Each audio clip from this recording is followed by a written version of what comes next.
అదే RTV app వార్తల్ని క్షణాల్లో చదివే అవకాశం ఉంటుంది. ఒక న్యూస్ పేపర్, ఒక టెలివిజన్ ఛానల్ మీ చేతుల్లో ఎప్పుడూ ఉంటాయి. బంగాళాఖాతంలో ఏర్పడిన అల్పపీడనం కారణంగా గత 2 రోజులుగా కూడా జిల్లా వ్యాప్తంగా, పశ్చిమ గోదావరి జిల్లా వ్యాప్తంగా ఎడతెరిపి లేకుండా భారీ వర్షాలు కురుస్తున్నాయి. దీంతో ఎగువ నుంచి వస్తున్న వరద నీరు దాదాపు ప్రధానమైన కాలువలు, వ్యవసాయ కాలువల్లోకి కలవడంతో పూర్తి స్థాయిలో ప్రమాదకరమైన అంచున నడుమ కాలువలన్నీ ప్రవహిస్తున్నాయి. ఇటు పశ్చిమ గోదావరి జిల్లాలో ఉన్న ప్రధానమైన కాలువలైన ఇటు భీమవరంలోని యనమదుర్రు కాలువతో పాటుగా ఇటు తణుకుకు సంబంధించి దువ్వ గ్రామం నుంచి ప్రవహించే ఏదైతే రెగ్యులేటరీ ఉందో అక్కడ ఇది మనం ప్రస్తుతం ఇక్కడ ఉన్నాము. ఏదైతే దువ్వ గ్రామానికి సంబంధించి వయ్యేరు కాలువ అని పిలుస్తూ ఉంటారు. దీన్ని పెద్ద ఎత్తున ఒక సముద్రం మాదిరిగా ఇక్కడ పెద్ద ఎత్తున ఈ కాలువ అనేది ప్రవహిస్తుంది. మనం చూసుకోవచ్చు. ప్రస్తుతం ఏదైతే ఇక్కడ ఒక కాలనీ కూడా ఉందని చెప్పొచ్చు. దీన్ని కొత్తపేట కాలనీ అని కూడా అంటారు. కొంతమంది ఇక్కడ పునరావాసంగా ఇక్కడ గుడిసెలు వేసుకుని కూడా ఉంటారు.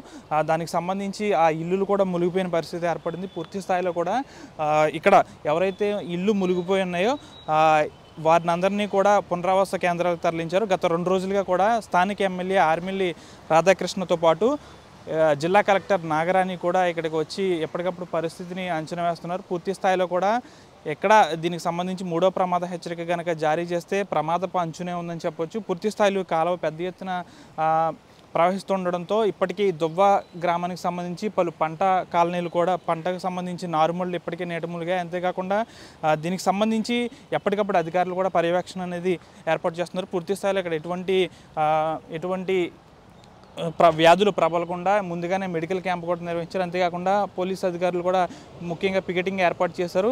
ఏదైతే మనం ఉన్న రోడ్డుకి సంబంధించి అదంతా కూడా ఇరిగేషన్కి సంబంధించి కాబట్టి ఈ రోడ్డు కూడా బ్లాక్ చేసిన పరిస్థితి, ఎవరిని కూడా ఈ రోడ్డు నుంచి రానివ్వకుండా చేస్తున్నారు. పూర్తి స్థాయిలో కూడా ఎక్కడా కూడా అవాంఛనీయ సంఘటనలు జరగకుండా ముందుగానే యంత్రాంగం అనేది అప్రమత్తమైంది. అంతేకాకుండా ఏదైతే మనం విజువల్స్లో చూస్తున్న విధంగా ఏవైతే ఇల్లులు ఉన్నాయో వాటినన్నింటినీ కూడా గతంలో వీరు ఇక్కడ ఉండేవారు కాబట్టి ఎవరైతే వీరికి ఇల్లు లేని కారణంగా ఇక్కడే వారు నివాసం ఏర్పాటు చేసుకున్నారు. కానీ కాలువ అనేది విపరీతంగా వరద నీరు రావడంతో పూర్తి స్థాయిలో కూడా ఈ ఇళ్ళని మునిగిపోవడంతో వీళ్ళందరినీ కూడా అప్రమత్తం చేసిన పరిస్థితి. ప్రస్తుతం స్థానికులు ఉన్నారు, వారిని అడిగి తెలుసుకుందాం.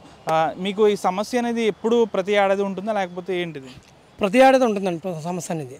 నిన్న ఆర్మిల్ రాధాకృష్ణ గారికి వచ్చి కూడా నిన్న చాలా చూసి ఇదంతా కూడా ప్రజలందరినీ అప్రమత్తం చేశారు. అయితే ఈ మునిగిపోయిన వాళ్ళు కూడా వసతులు కల్పించారు, ప్రత్యేకమైన వసతులు కల్పించారు. అయితే ఇసుక పత్రాలు తెప్పించి రాధాకృష్ణ గారు మా నియోజకవర్గంలో ఇదివరకు ఉన్న ఎమ్మెల్యే గారు కానీ మంత్రి గారు కానీ ఈ పని చేయలేదు. ఓన్లీ రాధాకృష్ణ గారు నిన్న వచ్చి ప్రజలందరికీ సూచనలు చేసి అధికారులను కూడా అప్రమత్తం చేసి ఆశా వర్కర్లు ఏఎన్ఎంలు కూడా అరేంజ్మెంట్లు చేసి పూర్తి చర్యల్లో భాగంగా రాధాకృష్ణ చాలా శ్రద్ధ తీసుకున్న దూరం మీద ప్రజలందరికీ మంచి జరిగేలాగా రాధాకృష్ణ గారు చొరవ తీసుకుని ఈ కార్యక్రమం చేస్తున్నారు. ఎప్పటికప్పుడు పోలీస్ ఆఫీసర్లు అనగా ఇట్లా నిన్న కలెక్టర్ గారు కానీ ఆర్మిల్ రాధాకృష్ణ గారు కానీ ఇక్కడికి రావడం జరిగింది. పూర్తి పర్యవేక్షణ చేయడం జరిగింది. చేసి అధికారులందరినీ అప్రమత్తం చేశారు. దీనివల్ల ఎటువంటి ప్రమాదం ఉండదని చెప్పేసి రాధాకృష్ణ గారు మాకు హామీ ఇవ్వడం జరిగింది. అన్ని విధాలు కాలువ అనేది ఎక్కడి నుంచి ప్రవహిస్తుంది? ఒకవేళ ఇంకా వరద నీరని చేరితే గ్రామానికి ఏమైనా ముప్పు వాటిల్లే అవకాశం ఉందా? ఇంకా వాటర్ వస్తే కనుక ముప్పు వాటిల్తుంది. అయితే ఒక అడుగు పెరుగుతుంది, అందుకని ఎక్కువేం పెరగదు. కానీ పూర్తి చర్యల్లో భాగంగా రాధాకృష్ణ గారు ఇసుక పత్రాలు వేయించమని, అవన్నీ డాములను కట్టివ్వడమని, బోధులు కట్ట అప్రమత్తం చేయడం కానీ నిన్న చేశారు. నిన్న పూర్తి స్థాయిలో రాధాకృష్ణ గారు ఇక్కడే ఉండటం జరిగింది. దువ్వ గ్రామాన్ని పర్యవేక్షించి కలెక్టర్ గారు అనగా రాధాకృష్ణ గారు అనగా నాయకులు అనగా వచ్చి ప్రజలందరూ కూడా పూర్తి హామీ ఇవ్వటం జరిగింది. ఏ ప్రభుత్వంలో కూడా అలా హామీ ఇవ్వటం అయితే జరగలేదు. రాధాకృష్ణ గారు ఈ కార్యక్రమం నిన్న దగ్గరుండి పర్యవేక్షించారు. కొన్ని ఇల్లులు కూడా నీట మునిగిన పరిస్థితి, వీరందరూ కూడా పునరావాస కేంద్రానికి తరలించారు. వాళ్ళు పునరావాస కేంద్రానికి తరలించారండి. ఇక్కడ ఎస్సీ హాస్టల్ ఉంది. ఎస్సీ హాస్టల్లో పూర్తిగా వీళ్ళకి సంరక్షణ కల్పించి పూర్తి బాధ్యతలు తీసుకున్నారు.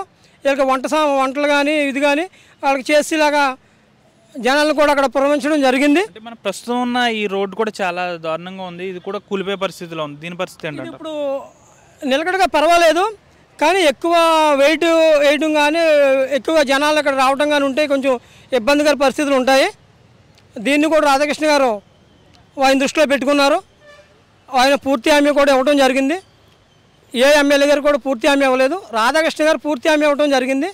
దువ్వ గ్రామానికి సంబంధించి రాధాకృష్ణ గారు అన్ని విధాలుగా ఆదుకునేట్టు చర్యలు అయితే తీసుకుంటున్నారు.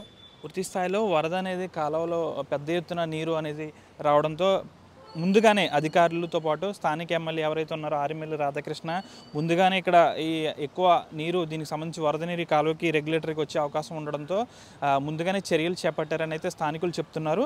అంతేకాకుండా ఈ కాలువ కనుక కొంచెం పెరిగి 3వ ప్రమాద హెచ్చరిక జారీ చేస్తే కాస్త ఊళ్ళల్లో కూడా ఈ నీరు వెళ్ళే అవకాశం ఉందన ఇసుక బస్తాలు కూడా వేశారని అయితే స్థానికులు చెప్తున్నారు. ప్రస్తుతానికైతే జిల్లా కలెక్టర్తో పాటు స్థానిక ఎమ్మెల్యే కూడా ఎప్పటికప్పుడు అధికారులు అయితే ఇక్కడ పర్యవేక్షణ చేపడుతున్నారు. మనం ఏదైతే ఈ రోడ్డు ఉందో దీన్ని పూర్తిగా కూడా బ్లాక్ చేసిన పరిస్థితి.